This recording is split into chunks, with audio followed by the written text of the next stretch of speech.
श्री शिवाय नमस्तुभ्यम। हर हर महादेव। दोस्तों, आप सभी जानते हैं कि जन्माष्टमी का बहुत ही सुंदर और विशेष पर्व आने वाला है। पूज्य गुरु जी कहते हैं कि भगवान श्री कृष्ण का सबसे बड़ा त्योहार अगर कोई है तो वो है जन्माष्टमी। और इस बार यानी साल 2023 की जन्माष्टमी हमें किस दिन मनानी चाहिए? क्योंकि बहुत से ऐसे लोग हैं जो कमेंट करके ये पूछ रहे हैं कि 6 सितंबर या फिर 7 सितंबर, इन दोनों दिनों में किस दिन हम इस जन्माष्टमी का त्योहार मना सकते हैं। इस वीडियो में हम आपको पूरे मुहूर्त के बारे में बताएंगे। किस समय आप भगवान श्री कृष्ण के लड्डू गोपाल स्वरूप की पूजा कर सकते हैं। साथ ही साथ इस दिन कौन कौन से ऐसे विशेष उपाय हैं जो आपके जीवन में माता लक्ष्मी की कृपा प्राप्त करवाएंगे। आपके जीवन के दरिद्रता का, दुर्भाग्य का अंत होगा। आपके घर के सारे संकट, सारी विपत्तियां, सारी समस्याओं का समाधान होकर आपको भगवान कृष्ण की और साथ ही साथ माता लक्ष्मी की कृपा प्राप्त होगी। तो चलिए जानते हैं इस उपाय के बारे में और इस विशेष जन्माष्टमी के बारे में। लेकिन उससे पहले एक प्रार्थना है, अगर आप चैनल पर नए हैं तो कृपया चैनल को सब्सक्राइब अवश्य कर लें। देखिए, भादव मास यानी भाद्रपद मास की जो कृष्ण पक्ष की अष्टमी होती है, इसी दिन को हम लोग भगवान श्री कृष्ण की जन्माष्टमी के विशेष पर्व के रूप में मनाते हैं। और इस दिन माता तुलसी के पौधे का, मोर पंख का, पंचामृत का यानी गाय के दूध का, गाय के दही का, गाय के घी का और शहद का बहुत ही विशेष महत्व होता है। पूज्य गुरुजी कहते हैं कि पूरे साल में पड़ने वाली सिर्फ ये एक तिथि में अगर हम एक विशेष उपाय कर लेते हैं तो हमारे जीवन की कई समस्याओं का अंत हो जाता है। इस वीडियो में हम आपको पूज्य गुरुजी द्वारा बताए गए 2-3 विशेष उपायों के बारे में बात करेंगे जो आपको इस पूरे दिन में किसी भी समय कर लेना है। रात में जब आप लड्डू गोपाल स्वरूप की पूजा करेंगे, भगवान कृष्ण के बाल स्वरूप की जब आप पूजा करेंगे तो आपको कौन सा विशेष उपाय करना है, शाम के समय आपको कौन सा विशेष उपाय करना है तथा दिन में आपको कौन सा विशेष उपाय करना है, यह 3 उपाय हम इस वीडियो में आपको अलग अलग बताएंगे। चलिए अब बात करते हैं कि इस दिन आपको ये त्योहार किस समय मनाना है और कौन सा शुभ योग किस टाइम बन रहा। देखिए, सामने स्क्रीन पर आपको दिखाया जा रहा है कि पंचांग के अनुसार इस साल भाद्रपद कृष्ण पक्ष की अष्टमी तिथि 6 सितंबर को दोपहर 3:37 से शुरू हो रही है और अगले दिन यानी 7 सितंबर को शाम 4:14 पर खत्म होगी। यानी इस पूरे 24 घंटे में ये आपको विशेष तिथि करने का समय मिल रहा है। इसके अलावा 6 सितंबर को सुबह 9:21 पर रोहिणी नक्षत्र आरंभ हो जाएगा। रोहिणी नक्षत्र ही नक्षत्र होता है जिस दिन हम लोग जन्माष्टमी का अगर ये विशेष पर्व मनाते हैं तो हमें अच्छे फल की प्राप्ति होती है, भगवान श्री कृष्ण की कृपा प्राप्त होती है, साथ ही साथ माता लक्ष्मी की भी कृपा प्राप्त होती है। इसलिए रोहिणी नक्षत्र का बहुत ही विशेष महत्व है। फिर इसी के आगे बताया गया है कि 7 सितंबर को दिन में 10:25 पर इसकी समाप्ति हो रही है। यानी इस रोहिणी नक्षत्र को भी मनाने के लिए आपको पूरे के पूरे 24 घंटे के समय मिल रहे हैं। लेकिन ये रोहिणी नक्षत्र रात में 12 बजे किस दिन पड़ेगा तो वो आप सामने डेट देखकर अनुमान लगा सकते हैं। लेकिन फिर इसी के आगे बताया गया है कि श्री कृष्ण का जन्म रोहिणी नक्षत्र में हुआ था। इसके चलते 6 सितंबर के दिन ही कृष्ण जन्माष्टमी मनाई जाएगी। इस दिन पूजा का शुभ मुहूर्त रात में 11:47 से शुरू हो जाएगा और रात में 12:42 तक रहेगा। यानी पूरे एक आपको मिलेंगे और इसी समय रोहिणी नक्षत्र भी रहेगा। इसलिए इस 1 घंटे बीच में ही आपको भगवान कृष्ण के बाल स्वरूप की पूजा कर लेनी है। देखिए, ऐसा माना जाता है कि श्री कृष्ण की पूजा करने पर भक्तों के जीवन में खुशहाली भी आती है।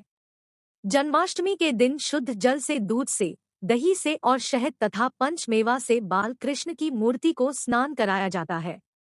साथ ही साथ एक बात का आप लोग विशेष ध्यान रखिएगा कि भगवान श्री कृष्ण को गोपाल भी कहा जाता है। गायों की सेवा करने की वजह से, गायों को पालने की वजह से श्री कृष्ण गोपाल कहा जाता है।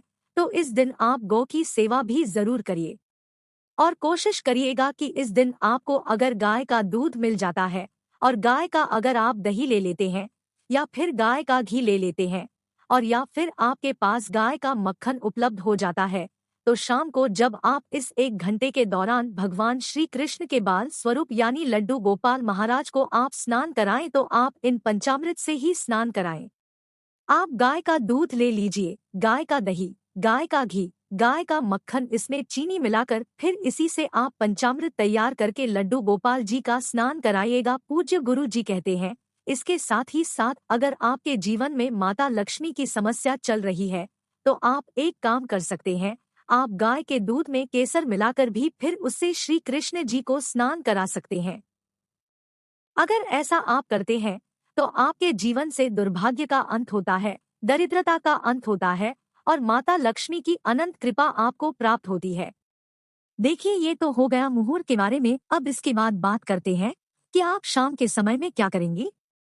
सूर्यास्त के समय में आपको एक विशेष कार्य करना है। आप माता तुलसी के पौधे के नीचे एक दीपक जरूर प्रज्वलित करिएगा। भगवान कृष्ण को दो ही देखिए, चाहे गाय हो या फिर तुलसी जी का पौधा हो, श्री कृष्ण जी को बहुत ही प्रिय है।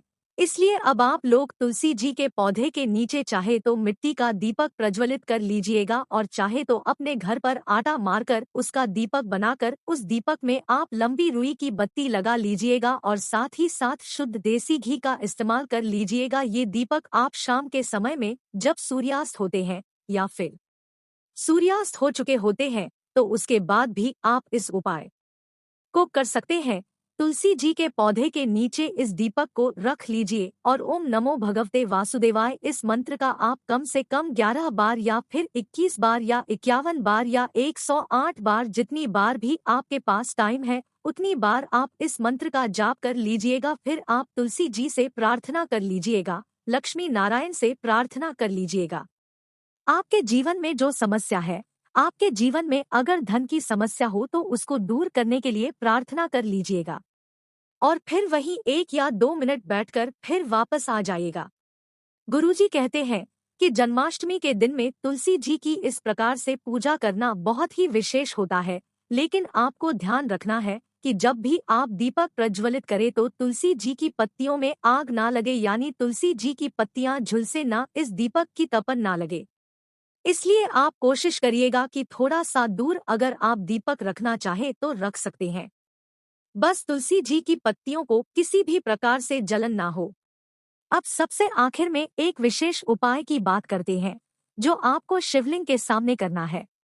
देखिए, ये बहुत ही विशेष उपाय है क्योंकि बुधवार के दिन पड़ रही है जन्माष्टमी की विशेष तिथि और इस बुधवार के दिन आपको हरे साबुत धनिया के दाने से शिवलिंग के सामने बहुत ही विशेष उपाय करना है जो हमारे जीवन की सारी कामनाओं को बहुत ही शीघ्रता से महादेव की कृपा से परिपूर्ण किया जा सकता है। देखिए, जो लोग व्यापारी भाई हैं उन्हें ये उपाय करना चाहिए। जो बच्चे सरकारी नौकरी की तैयारी कर रहे हैं उन्हें ये उपाय करना है। जिनके घर में लड़ाई झगड़ा होता है उन्हें ये उपाय करना है। जिन्हें अपने जीवन में धन की प्राप्ति करनी है वे लोग ये उपाय कर सकते हैं। या फिर आपकी ऐसी कोई विशेष मनोकामना है जो परिपूर्ण नहीं हो पा रही है तो पूज्य गुरु जी ने कहा कि आप पूरे दिन में किसी भी समय इस उपाय को कर सकते हैं। देखिए, इस उपाय के लिए आपको जरूरत पड़ेगी 1 लोटे जल की। लोटा आप तांबे का ले लीजिएगा और जल आप अपने किचन से ले लीजिएगा।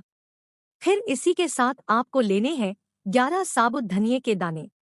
11 साबुत धनिया यानी जिसे कहीं कहीं पर खड़ा धनिया भी कहते हैं, तो आपको 11 खड़े धनिया के दाने ले लेने हैं। सामने स्क्रीन पर आपको दिखाने का प्रयास किया जा रहा है।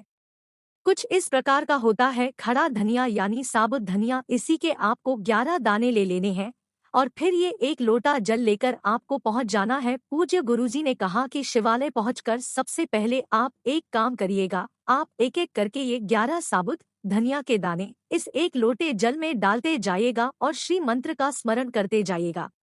फिर उसके बाद जब आप ये पूरे साबुत धनिया के दाने इस लोटे में डाल लें तो उसके बाद आपको इस लोटे के जल को थोड़ा सा श्री गणेश जी वाले स्थान पर समर्पित करना है। शिवलिंग के दाहिनी तरफ श्री गणेश जी का स्थान होता है, वहां पर आपको थोड़ा सा जल समर्पित कर देना है। श्री गणेशाय नमः या फिर ओम गम गणपते नमः, इन दोनों में से किसी भी मंत्र का 11 बार स्मरण कर लेना है और फिर सबसे आखिर में आपके पास जितना पूरा जल बचा हुआ है वो आपको पूरा का पूरा शिवलिंग के ऊपर समर्पित करते जाना है और लगातार शिव महापुराण के मूल मंत्र श्री शिवाय नमः या फिर ओम नमः शिवाय का स्मरण कर लेना है। इस मंत्र के साथ ही साथ आप कम से कम 5 बार बुधेश्वर महादेव का भी स्मरण कर लेंगे। पूज्य गुरु जी ने कहा कि इस बुधवार के दिन हम ये विशेष उपाय करते हैं तो हम यकीन दिलाते हैं कि महादेव की कृपा से आपके जीवन के समस्त संकटों का अंत होगा, सारी परेशानियां समाप्त होंगी और आपके जीवन में भी धन, लक्ष्मी, वैभव, संपदा इन सभी की प्राप्ति होगी। तो दोस्तों, ये थे पूज्य गुरु जी द्वारा बताए गए कुछ बेहद ही खास उपाय और इस जन्माष्टमी के विशेष मुहूर्त के बारे में जानकारी।